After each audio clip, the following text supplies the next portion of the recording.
ఆంధ్రప్రదేశ్ రాష్ట్ర ముఖ్యమంత్రి వర్యులు దివంగత మహానేత వైఎస్ రాజశేఖర్ రెడ్డి గారి ముద్దుబిడ్డ మన ఆంధ్రుల ఆరాధ్య నాయకుడు రాజశేఖర్ రెడ్డి గారు పేదల కోసం ఒక అడుగు ముందుకు వేస్తానంటే నేను పేదవాడి కోసం 10 అడుగులు ముందుకు వేస్తానని చెప్పి మన అందరి ముందు నిలబడినటువంటి జన హృదయ నేత గౌరవ ముఖ్యమంత్రి శ్రీ వైఎస్ జగన్మోహన్ రెడ్డి గారికి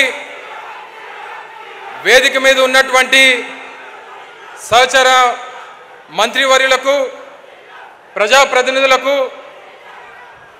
వేదిక మీద ఉన్నటువంటి గౌరవ నాయకులకు పెద్ద ఎత్తున ఈరోజు జగన్మోహన్ రెడ్డి గారికి ఆశీర్వదించడానికి విచ్చేసినటువంటి అనకాపల్లి నియోజకవర్గం అనకాపల్లి జిల్లా నుంచి పెద్ద ఎత్తున విచ్చేసినటువంటి ప్రజానికానికి అందరికీ కూడా హృదయపూర్వకంగా నమస్కారాలు తెలియజేసుకుంటా ఉన్నా. ప్రతిష్టాత్మకమైనటువంటి వైఎస్ఆర్ చేయూత కార్యక్రమం 4 విడతల్లో 75,000 రూపాయలు రాష్ట్రంలో ఉన్నటువంటి ఎస్సీ ఎస్టీ బీసీ మైనారిటీలకు 45 సంవత్సరాల నుంచి 60 సంవత్సరాల లోపు ఉన్నటువంటి మహిళలకు చేయూతనిస్తానని చెప్పి ఎన్నికల ముందు ఇచ్చినటువంటి హామీని ఇప్పటికే 3 విడతలు పూర్తి చేసి ఆఖరి విడతగా 18,750 రూపాయలు మన అనకాపల్లి నియోజకవర్గ సాక్షిగా ఈ రాష్ట్రంలో దాదాపు 27 లక్షల మంది మహిళలకు అందిస్తున్నటువంటి కార్యక్రమానికి గౌరవ ముఖ్యమంత్రి గారు విచ్చేశారు. ఒక్క వైఎస్ఆర్ చేయూత కార్యక్రమమే కాదు, ఈ రాష్ట్రంలో పెద్ద ఎత్తున అనేక సంక్షేమ కార్యక్రమాల్ని జగనన్న అమ్మఒడి కానివ్వండి, రైతు భరోసా కానివ్వండి, వైఎస్ఆర్ ఆసరా కానివ్వండి, వైఎస్ఆర్ చేయూత కానివ్వండి, పెద్ద ఎత్తున ఈ రాష్ట్రంలో పేదవాడికి సంక్షేమాన్ని అందించినటువంటి ఏకైక నాయకుడు ఈ దేశంలో ఎవరన్నా ఉన్నారంటే అది ఒక్క వైఎస్ జగన్మోహన్ రెడ్డి గారు మాత్రమే అని చెప్పి సందర్భంగా తెలియజేస్తా ఉన్నా.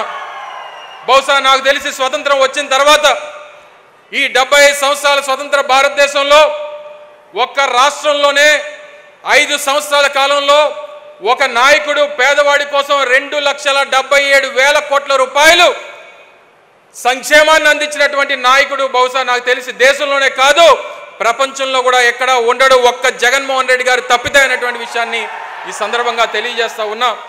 ఈ వేదిక మీద నుంచి ఈ రాష్ట్రంలో ఉన్నటువంటి ప్రతిపక్షాలకి సవాల్ చేస్తా ఉన్నా. 2,77,000 కోట్ల రూపాయలు సంక్షేమాన్ని పేదవాడికి అందించింది జగన్మోహన్ రెడ్డి గారి ప్రభుత్వం. ఏ ఒక్కరన్నా వచ్చి ఇది పలానా పార్టీ వాళ్ళకే ఇచ్చారు, పలానా కులాన్ని వాళ్ళకే ఇచ్చారు, పలానా ప్రాంతాన్ని వాడికే ఇచ్చారు అని చెప్పి ఏ ఒక్కరన్నా వచ్చి చెప్పగలరా?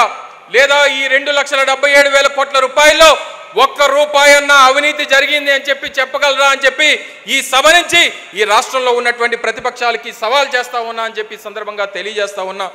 ఎవరు ఏమనుకున్నా ఈరోజు జగన్మోహన్ రెడ్డి గారు అనకాపల్లి విచ్చేశారు. ఎన్నికల ముందు 2019 సంవత్సరంలో ఎన్నికల ప్రచార సభకి అనకాపల్లి విచ్చేసినప్పుడు అనకాపల్లి ప్రాంత ప్రజలకు ఒక మాట ఇచ్చారు, నాకు అవకాశాన్ని ఇవ్వండి, నాకు అధికారాన్ని ఇవ్వండి, నేను ప్రభుత్వం ఏర్పాటు చేస్తే అనకాపల్లిని కొత్త జిల్లాగా ఏర్పాటు చేస్తాను, అనకాపల్లిని జిల్లా హెడ్ క్వార్టర్ చేస్తానని చెప్పి మాట ఇచ్చారు. ఇచ్చినటువంటి మాట ప్రకారం ఈరోజు జిల్లా కేంద్రంగా అనకాపల్లి ఉంది. ఇప్పుడే మాట్లాడినటువంటి కలెక్టర్ గారిని చూశారు. ఒక జిల్లా కలెక్టర్, జాయింట్ కలెక్టర్, జిల్లా ఎస్పీ ఎప్పుడన్నా అనకాపల్లిలో నివాసం ఉన్నటువంటి పరిస్థితులు మీరు ఎప్పుడన్నా చూసారా అని చెప్పని అడుగుతా ఉన్నా.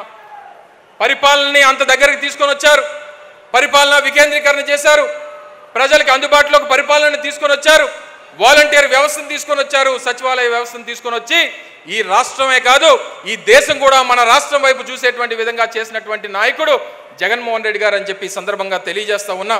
మరి ఇంత పెద్ద కార్యక్రమాలు ఈరోజు అభివృద్ధి కార్యక్రమాలు అనకాపల్లి పట్టణానికి సంబంధించి కానివ్వండి, లేదా గ్రామీణ ప్రాంతాలైనటువంటి అనకాపల్లి మండలం, కసింకోట మండలాలకు సంబంధించి కానివ్వండి, ఈ ప్రాంతంలో ఉన్నటువంటి రైతాంగానికి సంబంధించి కానివ్వండి, ఎంత పెద్ద ఎత్తున కార్యక్రమాలు చేసి ఒక్క అనకాపల్లి నియోజకవర్గంలోనే సంక్షేమం కోసం 1,500 కోట్ల రూపాయలు ఖర్చు పెట్టినటువంటి నాయకుడు వైఎస్ జగన్మోహన్ రెడ్డి గారు అని చెప్పి సందర్భంగా తెలియజేస్తా ఉన్నా. ఒక్క 5 నిమిషాలని. దాంతోపాటు ఈరోజు రానటువంటి కార్యక్రమాలు, చేపట్టబోయేటువంటి కార్యక్రమాలు, రేపు ఎన్నికలకు వెళ్తా ఉన్నాం, మరో నెల రోజుల్లో ఎన్నికలు జరగబోతా ఉన్నాయి. ఈ రాష్ట్రంలో ప్రతిపక్షాలన్నీ కూడా ఏకమయ్యాయి. జగన్మోహన్ రెడ్డి గారిని ఎదిరించాలని చెప్పి చూస్తూ ఉన్నాయి. జగన్మోహన్ రెడ్డి గారిని ఎదుర్కొనడానికి వాళ్ళందరూ కూడా కలిసికట్టుగా వస్తూ ఉన్నారు. చాలామంది అడిగారు, జగన్మోహన్ రెడ్డి గారికి ఎదురుగా ప్రతిపక్షాలన్నీ కలిశాయి, అన్ని రాజకీయ పార్టీలు కలిశాయి, మీ జగనన్న ఏమన్నా భయపడుతున్నాడా అని చెప్పని అడిగారు. జగన్మోహన్ రెడ్డి గారి డిఎన్ఏలో కానీ జగన్మోహన్ రెడ్డి గారి కుటుంబ వారసత్వంలో కానీ అసలు భయం అనేటువంటి దానికి అర్థమే తెలియదు అనేటువంటి విషయాన్ని మీ అందరికీ తెలియజేస్తా ఉన్నా. జగన్మోహన్ రెడ్డి గారికి ఎదురుపడాలన్నా, జగన్మోహన్ రెడ్డి గారిని ఎదుర్కోవాలన్నా మళ్ళీ ఎదురుగా జగన్మోహన్ రెడ్డే ఉండాలి తప్ప మరొకరిని చూసి భయపడేటువంటి ప్రసక్తి జగన్మోహన్ రెడ్డి గారికి లేదు అనేటువంటి విషయాన్ని మీ అందరికీ తెలియజేస్తా ఉన్నా. సో తప్పకుండా అందరం నడుం బిగిద్దాం. ఈ రాష్ట్రంలో వైఎస్ఆర్ కాంగ్రెస్ పార్టీ కార్యకర్తలందరూ కూడా కలిసికట్టుగా పోరాటం చేద్దాం. మళ్ళీ జగన్మోహన్ రెడ్డి గారిని రాష్ట్రాన్ని ముఖ్యమంత్రి చేయాల్సినటువంటిది అది ఒక చారిత్రాత్మక అవసరం అనేటువంటి విషయాన్ని మీ అందరికీ తెలియజేస్తా ఉన్నా. చాలామంది నా సోదరుడు భరత్ని అనకాపల్లి నియోజకవర్గ సమన్వయకర్తగా ప్రకటించిన తర్వాత చాలామంది అడిగారు అనకాపల్లికి భరత్ని పెట్టారు అన్నా, నీ పరిస్థితి ఏంటి, నువ్వెక్కడి నుంచి పోటీ చేస్తున్నావు, నువ్వెక్కడి నుంచి రేపు పోటీ చేయబోతున్నావు అని చెప్పి చాలామంది అడిగారు. నేను జగన్మోహన్ రెడ్డి గారికి మాటిస్తా ఉన్నా, జగన్మోహన్ రెడ్డి గారికి ఈ వేదిక మీద నుంచి మాటిస్తా ఉన్నా, నాకు జగన్మోహన్ రెడ్డి గారు ఉమ్మడి విశాఖపట్నం జిల్లాకి డిప్యూటీ రీజనల్ కోఆర్డినేటర్గా నన్ను జగన్మోహన్ రెడ్డి గారు నియమించారు. ఈ వేదిక మీద నుంచి అడుగుతున్నటువంటి ప్రతి ఒక్క ప్రశ్నకి ఈ రాష్ట్రంలో ఉన్నటువంటి అనేక మీడియా ఛానల్స్ కానివ్వండి, లేదా ఈ జిల్లాలో ఉన్నటువంటి వైఎస్ఆర్ కాంగ్రెస్ పార్టీ కార్యకర్తలకు కానీ జగన్మోహన్ రెడ్డి గారు సాక్షిగా తెలియజేస్తా ఉన్నా, నేను రాబోయేటువంటి ఎన్నికల్లో జగన్మోహన్ రెడ్డి గారి విజయం కోసం ఈ ఉమ్మడి విశాఖపట్నంలో జిల్లాలో ఉన్నటువంటి 15 నియోజకవర్గాల కోసం పనిచేస్తా. జగన్మోహన్ రెడ్డి గారిని ముఖ్యమంత్రి చేయడమేనా చారిత్రాత్మక అవసరం, ఆయన బాగుండాలి, ఆయన ముఖ్యమంత్రి కావాలి, దానికోసం అవసరమైతే నేను పోటీ నుంచి తప్పుకుంటానని చెప్పి ఈ సందర్భంగా మీ అందరికీ తెలియజేస్తా ఉన్నా. అందరి తలరాతులు భగవంతుడు రాస్తాడు. నేను అనేక సందర్భాల్లో చెప్పాను, అమర్నాథ్ తలరాత జగన్మోహన్ రెడ్డి గారు రాస్తారని చెప్పి ఈ సందర్భంగా తెలియజేసుకుంటూ మరొకసారి ఇంత పెద్ద ఎత్తున విచ్చేసినటువంటి వైఎస్ఆర్ కాంగ్రెస్ పార్టీ నాయకులకు, అభిమానులకు, ప్రజలకు, మరి ముఖ్యంగా జగన్మోహన్ రెడ్డి గారికి ఆశీర్వదించడానికి విచ్చేసినటువంటి వేలాది మంది మహిళా సోదరీమణులందరికీ కూడా హృదయపూర్వకంగా ధన్యవాదాలు తెలియజేసుకుంటూ మరి అనకాపల్లి నియోజకవర్గానికి సంబంధించి కొన్ని ప్రధానమైనటువంటి సమస్యలు వారి దృష్టికి తీసుకొని వచ్చి మరి వారు ఇచ్చినటువంటి అనేక కార్యక్రమాలు చేసినటువంటి సందర్భంలో వారికి కృతజ్ఞతలు తెలియజేసుకుంటూ ఇప్పటికే ప్రతిష్టాత్మకమైనటువంటి రెండో అతిపెద్ద అగ్రికల్చర్ మార్కెట్ కమిటీ అయినటువంటి అనకాపల్లికి సంబంధించి ఒక నూతనంగా ఒక కోల్డ్ స్టోరేజ్ నిర్మాణం కానివ్వండి, లేదా కొన్ని షాపింగ్ కాంప్లెక్స్లు, ఎందుకంటే ప్రధానమైనటువంటి పట్టణంలో ఉన్నటువంటి అనకాపల్లి మార్కెట్ యార్డ్లో షాపింగ్ కాంప్లెక్స్లు, కన్వెన్షన్ సెంటర్ కడితే బాగుంటుందని చెప్పి మార్కెట్ కమిటీ సోదరులు కానివ్వండి, అక్కడ ఉన్నటువంటి కమిటీ సభ్యులు కానివ్వండి, అందరూ కూడా అడిగారు గౌరవ ముఖ్యమంత్రి గారిని. వారిని కోరుతా ఉన్నా ఒక 5 కోట్ల రూపాయలు దానికి తమరు శాంక్షన్ చేయాల్సిందిగా కోరుతా ఉన్నా. అలాగే పక్కనే ఇప్పుడు కసింకోటలో ఉన్నటువంటి శారదా నది మీద ఉన్నటువంటి బ్రిడ్జ్ ఏదైతే అసంపూర్తిగా ఆగిపోయిందో దానికి ఒక 3 కోట్ల రూపాయలు కావాలని చెప్పి పెద్దలందరూ కూడా కోరడం జరిగింది. మరి గౌరవ ముఖ్యమంత్రి గారిని దాన్ని కూడా శాంక్షన్ చేయాల్సిందిగా మీ ద్వారా కోరుతా ఉన్నాం.